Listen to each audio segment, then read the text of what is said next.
ఏంటి మావా, నువ్వు కూడా టాక్సిక్ మూవీకి వెళ్దాం అనుకుంటున్నావా? అయితే ఫస్ట్ ఈ వీడియో చూడు, ఇంకా నీకు వెళ్ళాలనిపిస్తే అప్పుడు వెళ్ళు. హెల్లో మావా, మార్నింగ్ ప్రశాంతంగా నా పనేదో నేను చేసుకుంటూ ఉంటే మా సతీష్ గడు బండి తీసుకొని వచ్చి రారా ఎక్కువ అన్నాడు. ఎక్కడికి రా అంటే అవన్నీ తర్వాత ఫస్ట్ వచ్చి నువ్వు కూర్చో అన్నాడు. సరే అని వెళ్ళి కూర్చున్నా.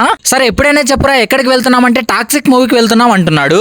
ఇంకా నేను, బన్నీగాడు, యశ్వంత్ గాడు, సతీష్ గాడు నలుగురం కలిసి మూవీకి అయితే వెళ్ళిపోయాం. మా బన్నీగాడు మాత్రం సూపర్ ఎక్సైటెడ్ గా ఉన్నాడు మూవీ ఎలా ఉంటుందో చూడాలని చెప్పేసి.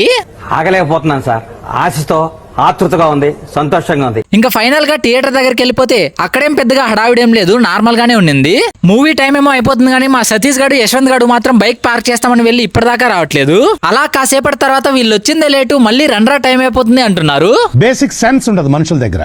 అలా మూవీ మీద ఎన్నో ఎక్స్పెక్టేషన్స్ పెట్టుకుని థియేటర్ లోకి అయితే ఎంటర్ అయిపోయాం. ఇంకా ఫైనల్ గా మీకు కావాల్సిన మూవీ రివ్యూ విషయానికి వస్తే ఫస్ట్ హాఫ్ మొత్తం ఏం ఉండదు, ఎవరో ఒకరిని కాలుస్తాడు, నరుకుతాడు, లేదంటే మింగుతాడు.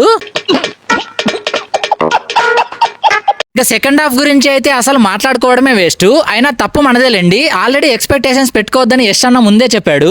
సినిమాని ఎక్కువ సీరియస్ గా తీసుకోవద్దండి, మేమంతా ఏమీ పెద్దగా చేయలేదు.